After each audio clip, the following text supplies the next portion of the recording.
Now, let's turn to the highway to Lusaka. That's the Ndola-Lusaka dual carriageway. In the last few days, government finalized a contract to expand the highway to Lusaka into a dual carriageway. There are robust discussions about this topic here in Zambia. You know, social media has been suffocated already as I'm speaking. Some prominent voices in the public square here at home are frowning upon the UPND government. In particular, there is a common sentiment that the PPP, public-private partnership, being used in this major infrastructure development will not benefit Zambians. What are your thoughts on this topic, Dr. Kasonso? Thank you, Robbie. I agree with you. This is a very hot topic in our country. And why makes this even a very hot topic, I would just say to you, is that, first of all, this is an inherited project. The Patriotic Front wanted to construct this freeway, this highway from Ndola. We are Ndola people, so we're calling the highway to Lusaka. I think I like that name. Yeah, so this road is to be expanded and the usage is to increase. That's what is projected on that.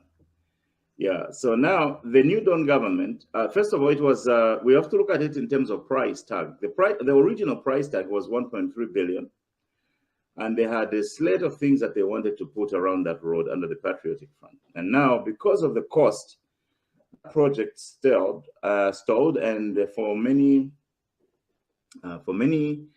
years, it hasn't taken off.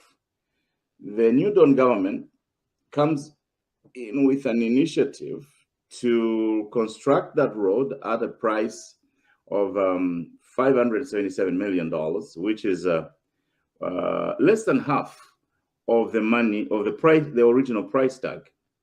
And why that is just on the cost, just the cost on the cost around the cost itself.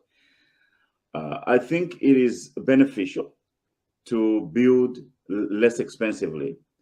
Yes, but we don't just look at the cost, we also look at the benefit, the way it's been structured. Using the reasons why governments use public-private partnerships is because they don't have the money.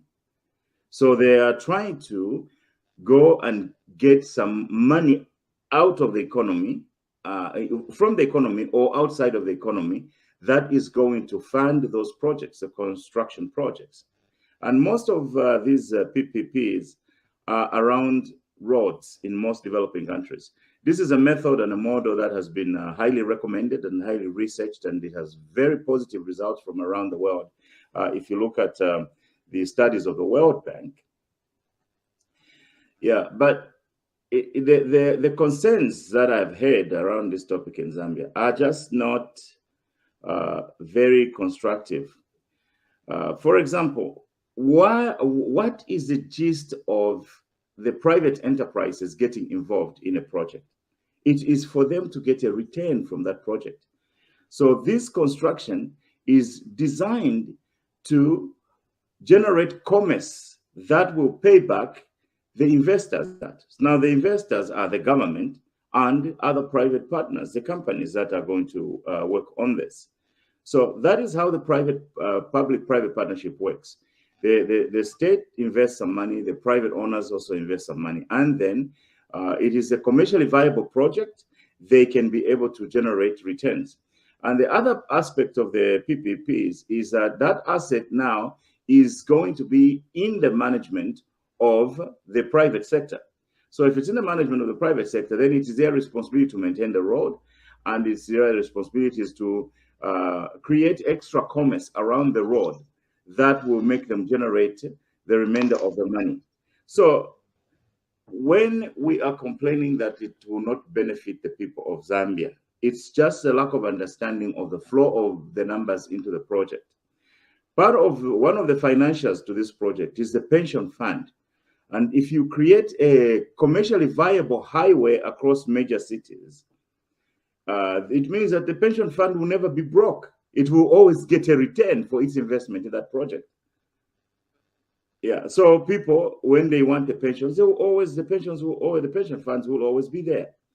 And two, undertaking the project in this manner also reduces the amount that is expected to go out of the treasury to the project.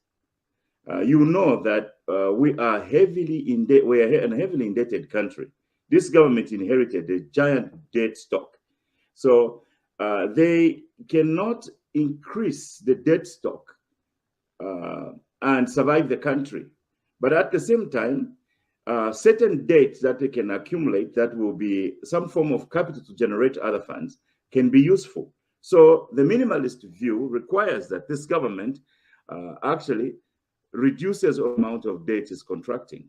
So if they could have constructed that road for $1.3 billion and they constructed for 577, then kudos to them. They have done an incredible job where they've reduced the price tag.